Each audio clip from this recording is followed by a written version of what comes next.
sebelah kanan ya. Maaf, tarik nafasnya dalam-dalam. Keluarkan lewat mulut. Oke. Lagi, lebih rileks aja ya. Tarik nafasnya dalam-dalam. Rileks aja, nggak apa-apa. Keluarkan lewat mulut. Oke. Terima kasih. Semoga hasilnya negatif. Nanti dikirim via WhatsApp ya. Sehat Ya, selalu. makasih. Mau Panji? Iya. Boleh foto mau Panji? Boleh, mari. Siap. Tim cantik kan nih Bang? Waduh, mantap. 2 periode. Kasih ya. 1, 2, 3.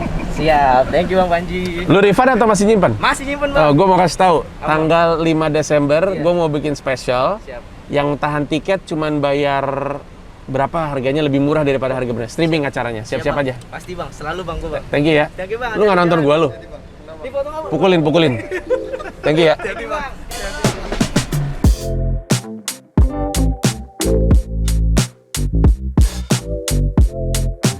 Mengagumkan, yang dia tahu tuh mengagumkan sekali. Gue dengerin dia ngomong tuh, wah jauh sih, nggak mungkin gue kayak dia pada umur dia sekarang gitu. Nah waktu itu dia pernah bilang, udahlah gue paling cuman mau kerja biasa aja, main game gitu-gitu. Terus aku kayaknya pengen jadi tukang cuci piring deh, boleh nggak? Gue bilang, ya nggak apa-apa, if it makes you happy, tapi it's a very limited job kata gue, terbatas sekali, nggak banyak yang bisa kamu lakukan gitu, nggak apa-apa gitu.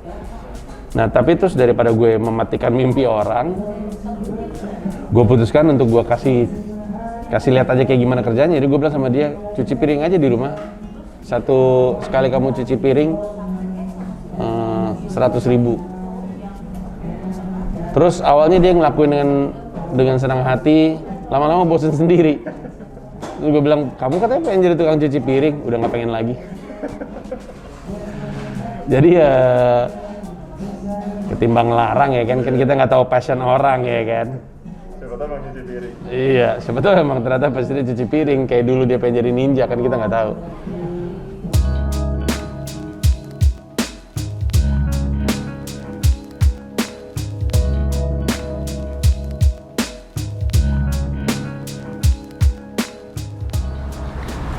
Kita hari ini mau melakukan persiapan untuk stand up comedy special gue yang ke-9 berjudul Ternyata Ini Sebabnya.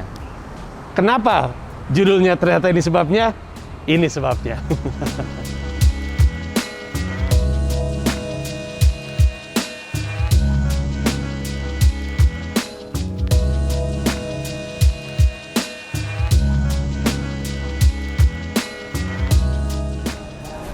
Masker gue buka dulu karena pertama, seluruh anak-anak ini kan udah pada vaksin.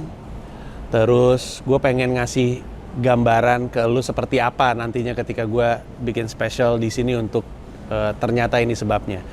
Gue mau kasih tahu beberapa alasan kenapa gue memutuskan untuk bikin stand up comedy special tanggal 5 Desember 2021 berjudul Ternyata Ini Sebabnya. Pertama-tama, gua nemu judul Ternyata Ini Sebabnya itu dari Twitter. Gua ngelihat ada orang yang bilang kurang lebihnya bahwa media-media di Indonesia tuh seneng banget menutup judul artikel dengan ternyata ini sebabnya. Kayak Raffi Ahmad ganti gaya rambut, ternyata ini sebabnya. Atau Panji Pragiwaksono kena COVID untuk kedua kalinya, ternyata ini sebabnya. Panji bikin stand up comedy special berjudul Ternyata Ini Sebabnya. Ternyata ini sebabnya. Gue merasa itu lucu, gue merasa itu menggambarkan perilaku orang Indonesia bahwa media tuh seneng banget pakai kalimat itu untuk memancing klik. Itu kan berarti karena orang Indonesia secara umum memang seneng gitu. Orang Indonesia itu pada umumnya tuh seneng ingin tahu kenapa gitu. Makanya ketika dikasih tahu sebuah judul tuh, kasih tahu di belakang ternyata ini sebabnya, orang Indonesia tuh yang, ya tapi ternyata apa sebabnya gitu. Jadi mereka pengen tahu. Buat gue tuh itu lucu dan itu kan sebenarnya kan semangat stand up komedinya gue ya. Stand up komedi gue tuh dikenal sering mengungkap banyak hal. Nah, jadi kalau misalnya lu pengen nonton gue stand up ngebahas berbagai macam isu dan mendalami isu tersebut, mencari tahu kenapa seperti itu, ternyata ini sebabnya adalah pertunjukannya. Plus, gue pengen ngomongin banyak hal yang sebenarnya sifatnya pribadi yang belum sempat terjelaskan. Seperti misalnya kenapa Panji makin kesini itu sebenarnya kalau dipikir-pikir itu makin nggak nasionalis. dan makin nggak optimis. Karena kan Panji kan dikenal Indonesia banget, kayak mau nasionalisme, terus semangat yang optimis. Tapi kalau misalkan dipikirin baik-baik, makin kesini tuh kelihatan dari judul spesialnya bahwa ada perubahan itu. Spesial pertama gue tuh Bhinneka Tunggal Tawa, berbau Indonesia sekali. Yang kedua Merdeka dalam Bercanda, masih berbau Indonesia sekali dan ada semangat optimis di situ. Yang ketiga itu pertama kalinya gue pakai diksi negatif dalam karya gue, yaitu mesake bangsaku, kasian bangsaku. Terus gue geser ke juru bicara, bener-bener gak ada hubungannya sekali dengan keindonesiaan. Habis itu gue geser ke Pragiwaksono yang sebenarnya nama gue. Habis itu gue geser ke Septic Tank yang udah tai aja gitu unsurnya. Habis itu gue ke Komodo Meno yang bahkan bukan pakai bahasa Indonesia. Habis itu gue ke Keadaan Kahar yang sebenarnya terasa apa ya, gelap gitu, kayak suram gitu. Kalau orang bertanya-tanya dan menyadari itu, kenapa kayak gitu ya? Ya ternyata ini sebabnya. Plus, sebenarnya stand up comedy special gue itu tadinya mau judulnya Gamila. 9 Amila. Tapi nggak jadi. Kenapa? Ternyata ini sebabnya.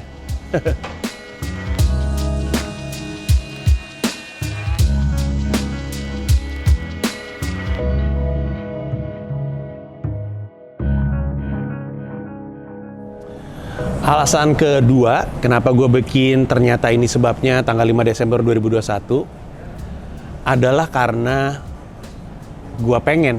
Tapi maksud gue dari tahun ke tahun, alasan gue bikin special itu karena gue nggak pernah punya alasan lain. Bukan karena keadaan, bukan karena ini itu. Karena gue punya banyak yang ingin gue bahas. Dan seperti yang lo tahu, gue kan nulis materi stand up tiap hari gitu. Jadi gue punya banyak bit yang gue pengen keluar gitu. Dan gue nggak ngerasa perlu nunggu keadaan untuk kembali seperti dulu, karena menurut gue itu apa gitu, kembali seperti dulu tuh apa. Gue pengen bikin ternyata ini sebabnya karena itu adalah bentuk gue mengamini bahwa inilah menjadi komika zaman sekarang tuh ya begini gitu keadaannya, bahwa orang bisa nonton di tempat dan kemudian orang bisa tetap nonton streaming. Itu adalah menjadi komedian zaman sekarang. Dan gue pengen banget ngebahas banyak hal yang ini udah bukan masalah pandemi lagi gitu. Kalau lu nonton Keadaan Kahar, lu tahu bahwa Keadaan Kahar adalah sebuah pertunjukan yang lahir karena keadaan, karena pandemi. Kalau ini spesial gue aja udah. Spesial gue ngomongin banyak sekali isu-isu yang gue yakin lu akan bilang, oh ternyata itu sebabnya. Jadi emang gue punya banyak joke, gue ingin bawakan. Dan gue akan bahas banyak sekali hal-hal yang akan membuat lu bukan lupa ya bahwa ini lagi pandemi, tapi lebih kepada yaudah ini show-nya Panji aja. Ini spesialnya Panji aja seperti biasa.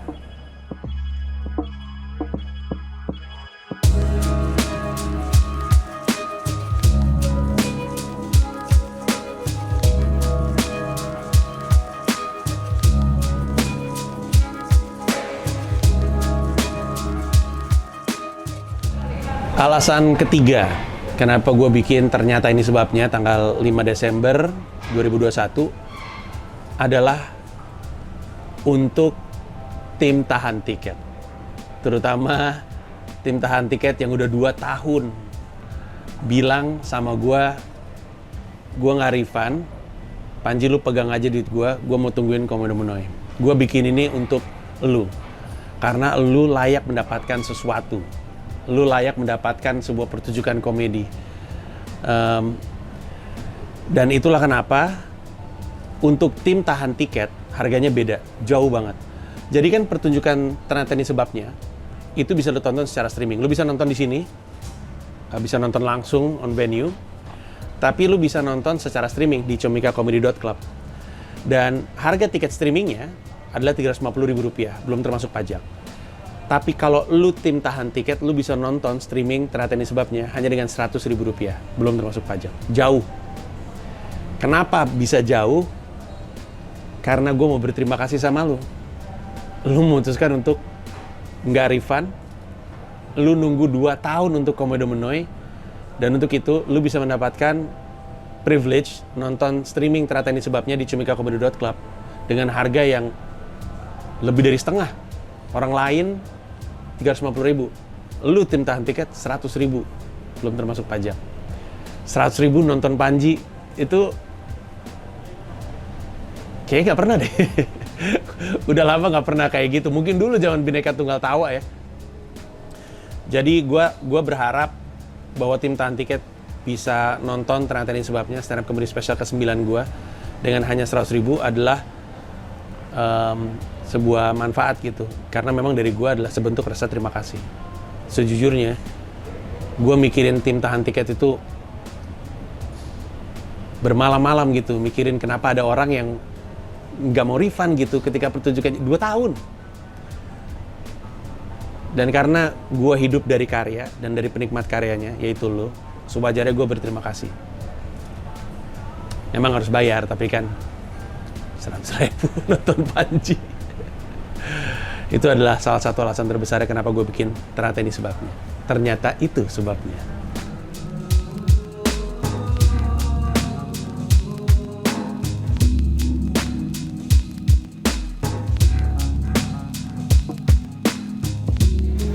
Saya dari tadi pesen es tebu nggak datang-datang. Kalau tadi gue juga pesen itu, apa namanya, kembang tahu. Peppermint Toro pesen marimas jeruk. Oh iya itu tadi ini. Satya pesen itu, kuku bima pakai susu kental manis. Nggak ada di sini. Nggak ada. Kuku bima anggur lagi.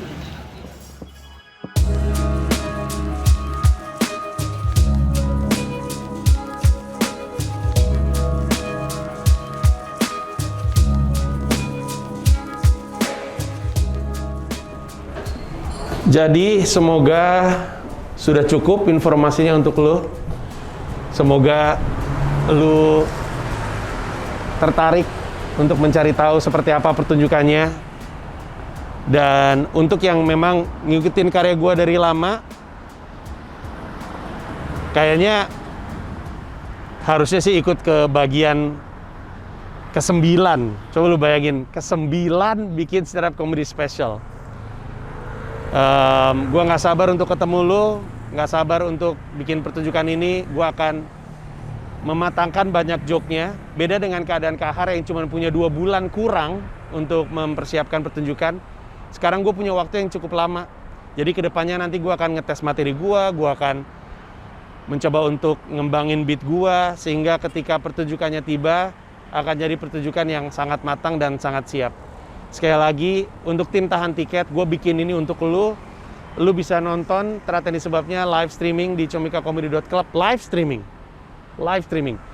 Dengan harga jauh di bawah orang pada umumnya. Yang lain pada bayar nonton streamingnya Rp350.000, lu hanya Rp100.000. Terima kasih banyak. Sampai ketemu 5 Desember 2021. Bye-bye.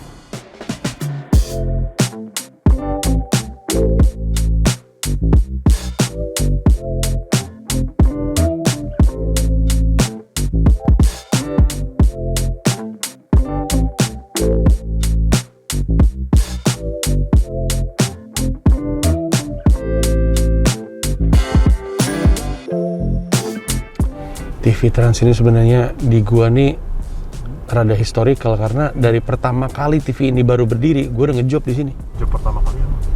Star Malt Crush Bone, acara basket. Dulu masih sponsor rokok. Waktu Mas Panji masih ngambil job rokok. Betul. Tahun berapa tuh? 2007, 2004. Pokoknya awal-awal karir gue semuanya di sini, kayak Lenongnya komedi Betawi itu Trans 7 tuh. Karena deh kan TV 7 ke Trans 7. Jadi gue sering banget gue kesini. Jadi gue tahu bagus dan busuknya ini tempat. Bagusnya adalah kantin LG-nya isinya cewek-cewek cakep. Cewek-cewek TV. Cewek-cewek TV, cewek-cewek Bank Mega, semuanya turun ke kantin LG.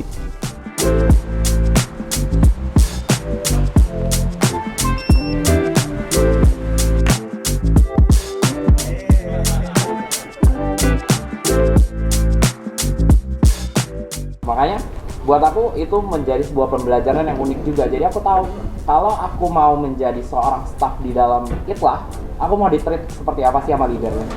Menarik sekali bagaimana bahkan pada, karena kita tahu ya banyak wirausaha tuh baru mulai fokus ke brand tuh belakangan dengan asumsi produk tuh gitu. Tapi di sisi lain produknya enak, orang nggak mengenal itu produk apa kan susah juga ya. Iya, betul. Mungkin yang harus diingatkan kembali kayak semua yang kita sentuh, semua yang ada di badan kita, apa yang kita bangun, buka mata, langsung pegang itu semua ada merek, ada logo. Makanya branding itu adalah salah satu kunci dari ujung tombak dari sebuah produk ataupun usaha menurut aku.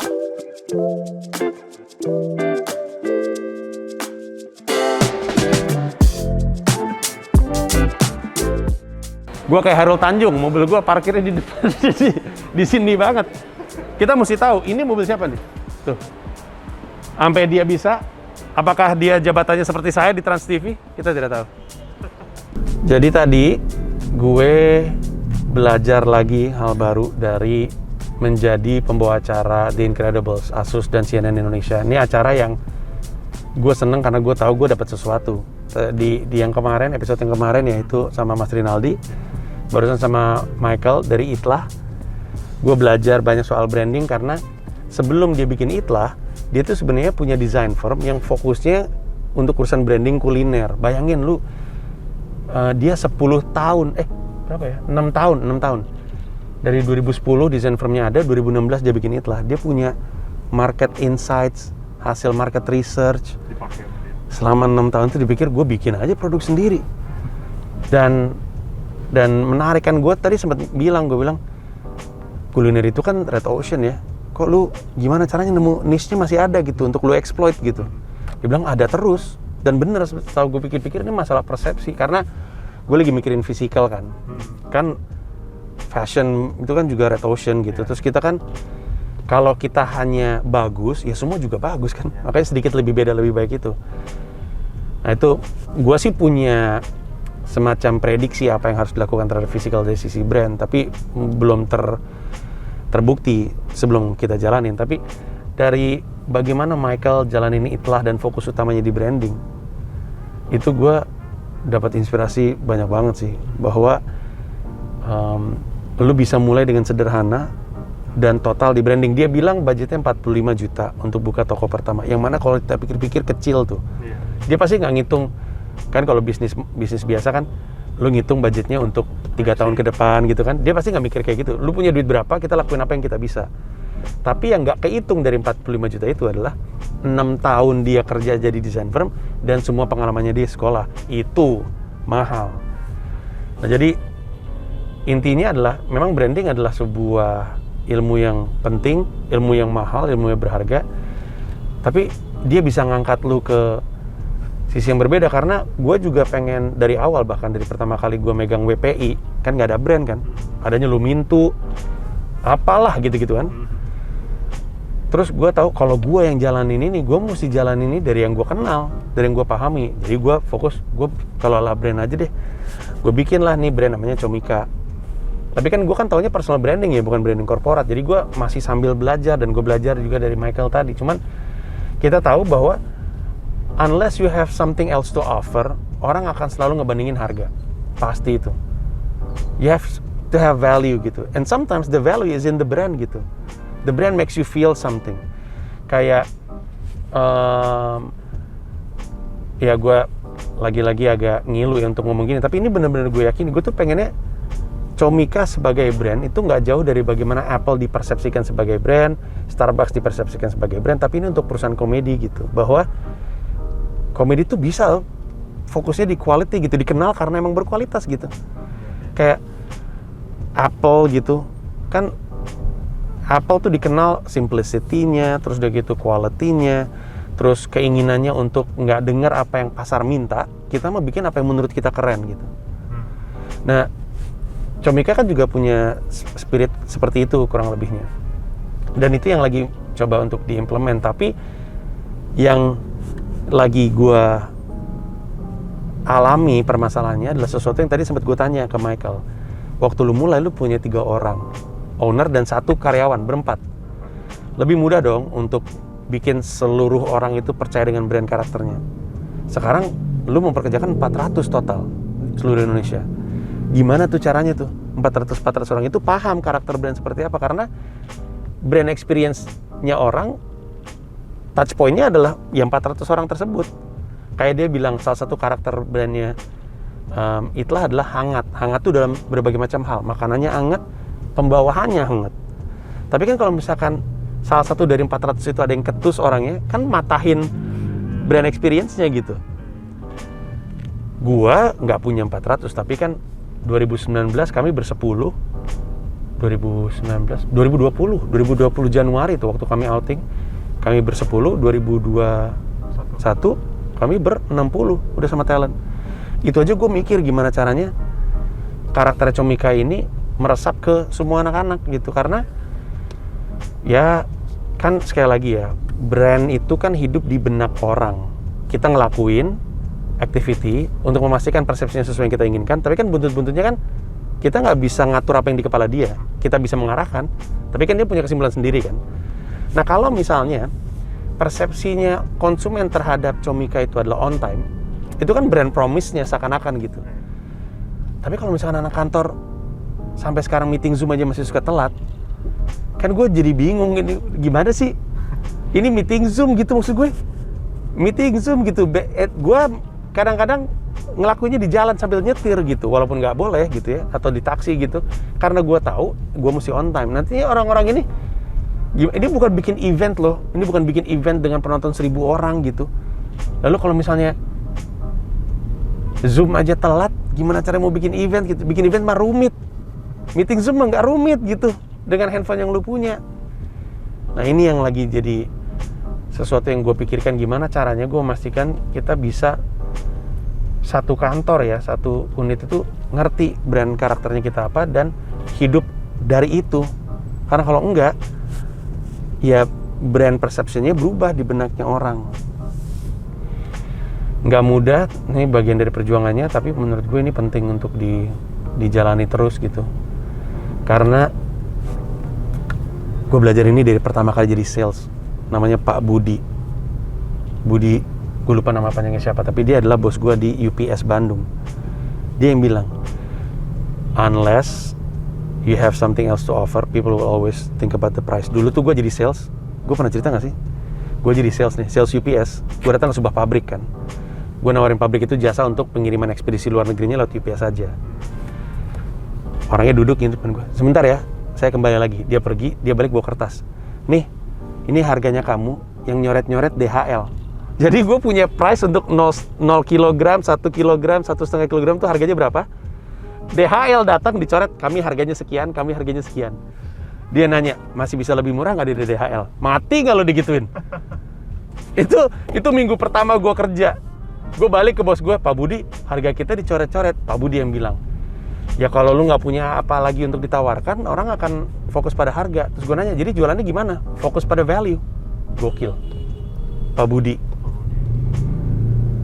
Nah, value dari kita, dari Comika, adalah apa yang menjadi karakternya brand Comika. Itu yang mesti dijaga, itu yang mesti dibela. Kalau enggak, capek lu fokus banding-bandingan harga sama kompetitor. Dan kalau kita terjebak pada price war, kasihan komedian. Kan kita pengen bikin Comika hidup dari karya. Berlaku untuk semua unit ya mas? Semuanya. Sejauh ini yang belum kayak gitu, yang masih berantemnya soal harga di unit Comika apa? Good question.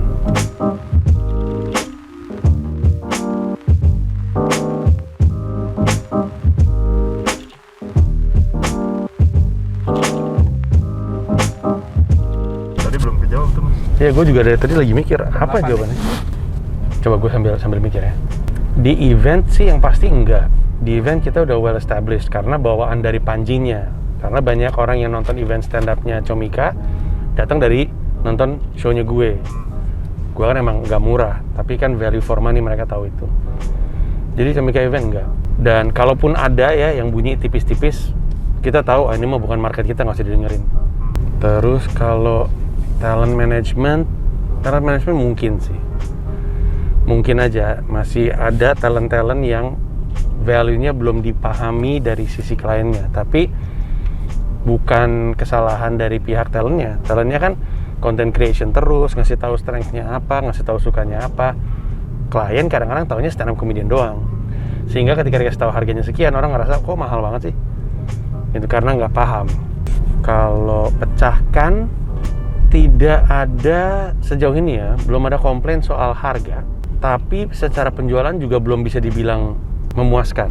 Bisa jadi karena dalam benak konsumen tuh lagi berdebat apakah untuk belajar dan stand up comedy konteks belajarnya, apakah ini value yang oke untuk kami. Padahal pecahkan tuh price point-nya tuh banyak banget, dari yang gratis, murah gitu ya, sampai workshop online murah, bukan, webinar online murah yang 110.000, sampai workshopnya tuh yang sekitar 500-an tuh untuk 4 kali pertemuan, atau 400 ya gue lupa. Nah jadi masih ada yang kayak gitu. Terus menarik nanti nunggu Comika Media karena akan subscription. Harganya kita ada setup nih, cuma nanti kan orang kan akan nentuin, pasar akan nentuin apakah ini harga sini gue mau bayar untuk berlangganan baca berita komedi. Ya, di sisi lain, Comika Media ini juga mesti nunjukin strength-nya dia. Kayak contohnya nih, nanti nih kedepannya Comika Media yang akan breaking news dulu nih, dari kabar-kabar yang akan ada dari Comika, mereka duluan yang ngeluarin.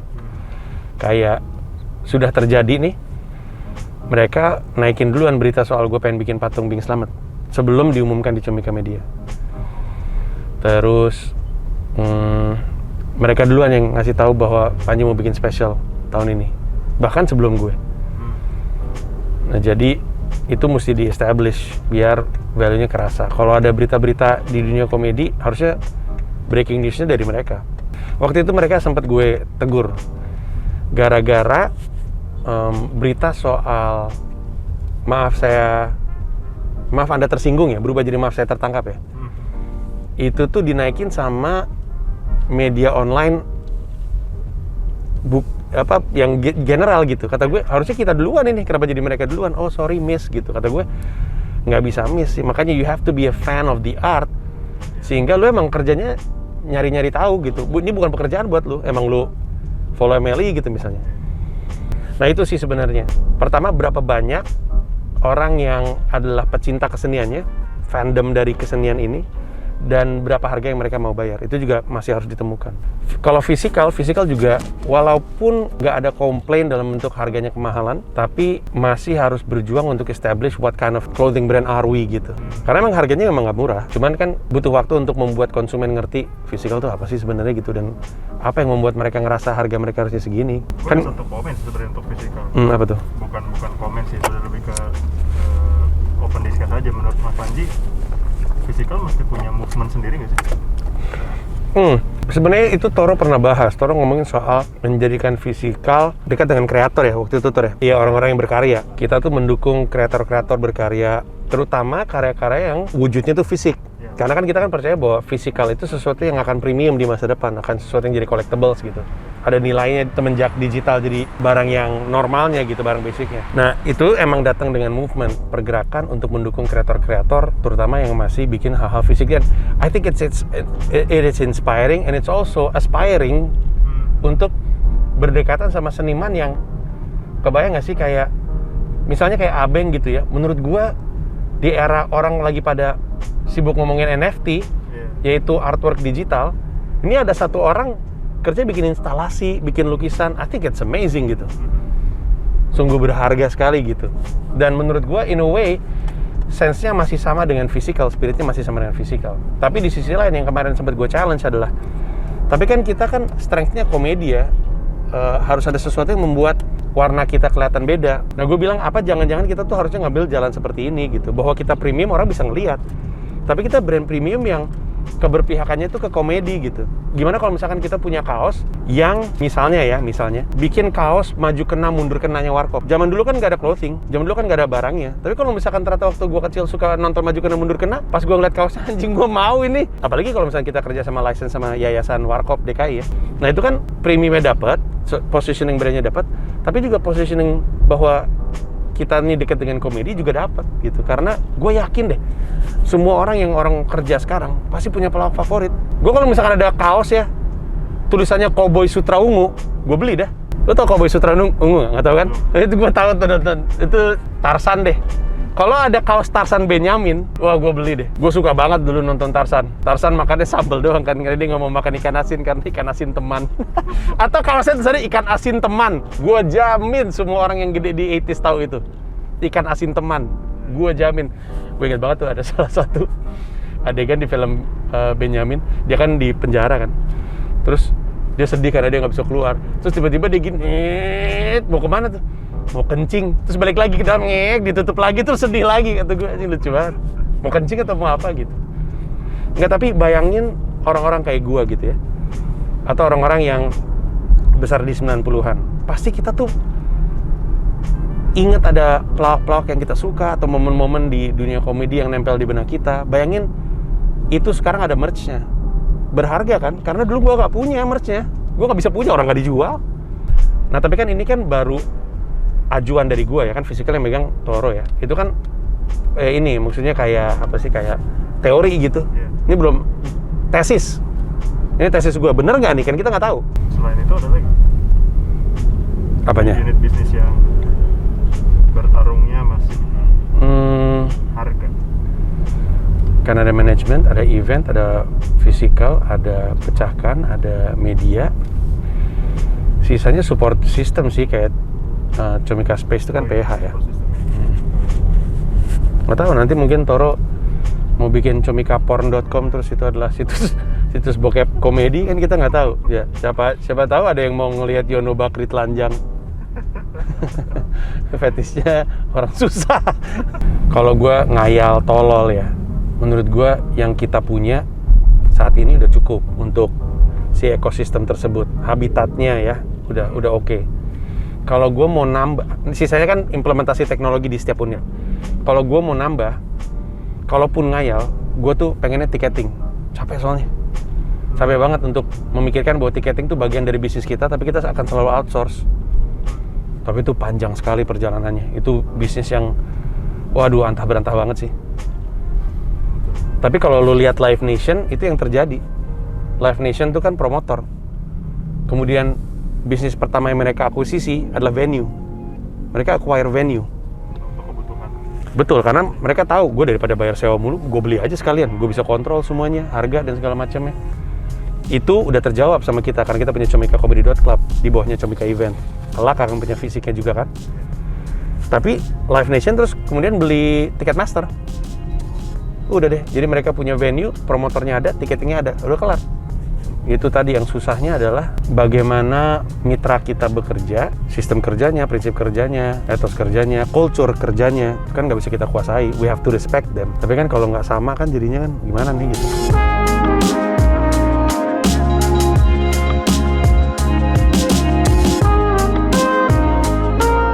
Gini kan, dia kan kayaknya kan ada rahasia banget kan, yang lu nggak mau cerita, lu nggak boleh cerita ke gua kan, iya kan? Padahal dipikir-pikir, ya ampun, gue terbangin dari Balikpapan, bisnis kelas Garuda loh. Bang Panji, salah ceritanya sembarang nggak benar. Bakal dari mana? Mana kok juga tahu. Apa yang benar? Nggak ada yang benar di sini. Ada. Contoh yang nggak bener yang mana? Contoh yang nggak bener yang mana? Sini dulu. Selamat datang di 0044 Weekly Vlog.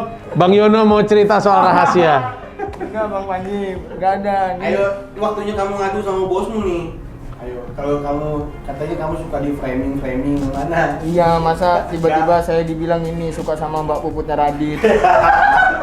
Tapi Puputnya Radit bilang dia suka lu.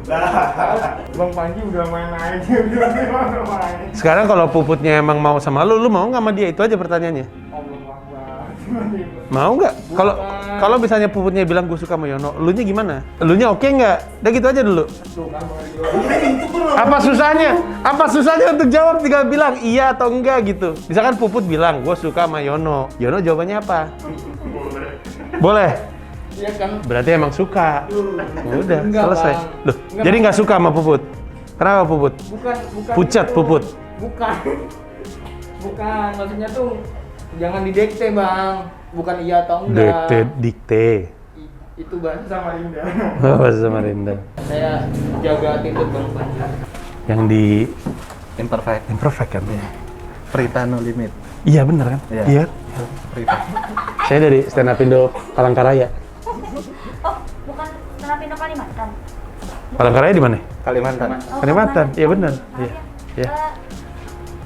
Masih Ya. baru-baru ya? Iya, saya ini mau jadi tim produksi saya. Oh gitu. Iya. Jadi tim saya mau penulis, jadi penulis. Oh iya, siap. Boleh. Saya siap. Nulis apa? Nulis ini materi saya ternyata kayak kalau offer tuh agak kurang. Iya. Makanya job offer jarang. Iya, saya mau jadi tim penulisnya. Oh, iya. Iya. Soalnya saya ngelamar sama Bang Yono nggak diterima. Oh. Iya, Bang. Katanya saya kalau stand up lebih banyak cie-nya daripada LPM-nya kata dia.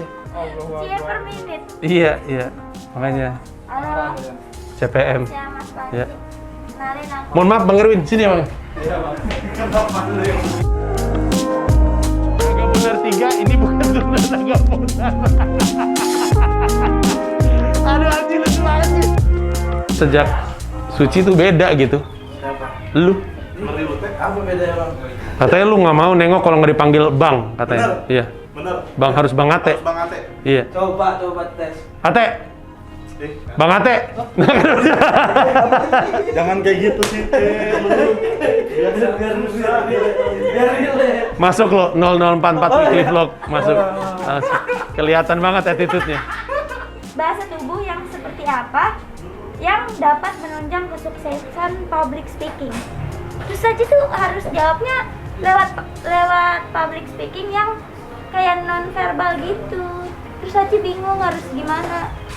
Maksudnya tuh kayak apakah kita Dosen kontol.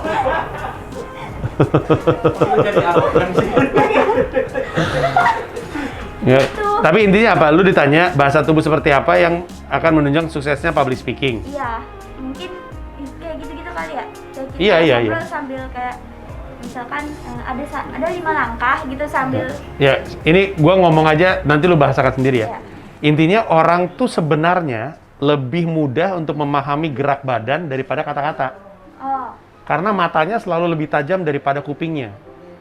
Sehingga gerakan kita itu memang menjelaskan verbalnya. Jadi kalau misalkan lu bilang ke sana, akan lebih mudah kan kalau lu nunjuk tanpa ngomong ke kanan atau ke sana gitu. Ngerti maksud gue? Jadi bahasa tubuh yang digunakan dalam public speaking adalah bahasa tubuh yang memperkuat verbal lewat gerakan. Kalau pusing tangannya ke sini. Kan lu kalau gini aja orang tahu kan kalau lapar kan. Kalau lu lagi gini orang tahu tuh pusing. Kalau lu gini orang tahu lu lagi ngewe. Tapi itu yang dimaksud. Jadi kalau kita tahu orang tuh sebenarnya lebih mudah nangkep gerakan, ya udah gerakannya memperkuat verbal. Itu aja sih. intinya adalah itu yang tadi mata orang lebih tajam daripada Apa yang dia dengar betul. apa yang dilihat lebih Iya. tajam gitu. Ya. Orang di seluruh dunia tahu ini tuh apresiasi, tahu. Walaupun nggak semua orang tahu bahasa Indonesianya apa. Lu ketemu bule nih, lu ngomong tepuk tangan dia nggak nangkap dong. Tapi kalau gini kan dia tahu. Nah itu kurang lebihnya. Intinya orang di seluruh dunia lebih mudah untuk memahami gestur sebenarnya karena bahasa beda-beda.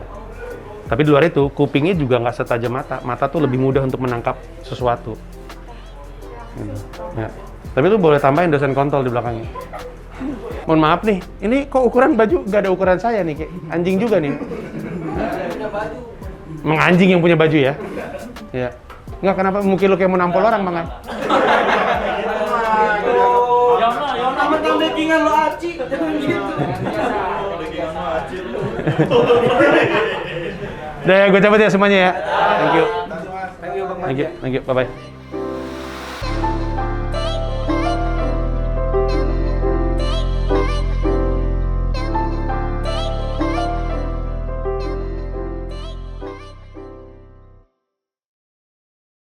Terima kasih udah nonton video ini dan juga terima kasih udah subscribe kanal YouTube gua. Gua mau ngasih tahu bahwa gua membuka YouTube membership dan ada 3 jenis penawaran. Ada 1 paham Rp30.000, ada 1 rasa Rp125.000, ada 1 jiwa Rp1,5 juta. Masing-masing punya manfaat-manfaat tersendiri. Ada konten-konten khusus yang gue siapkan untuk para member. Kalau tertarik silahkan mampir ke home, klik join.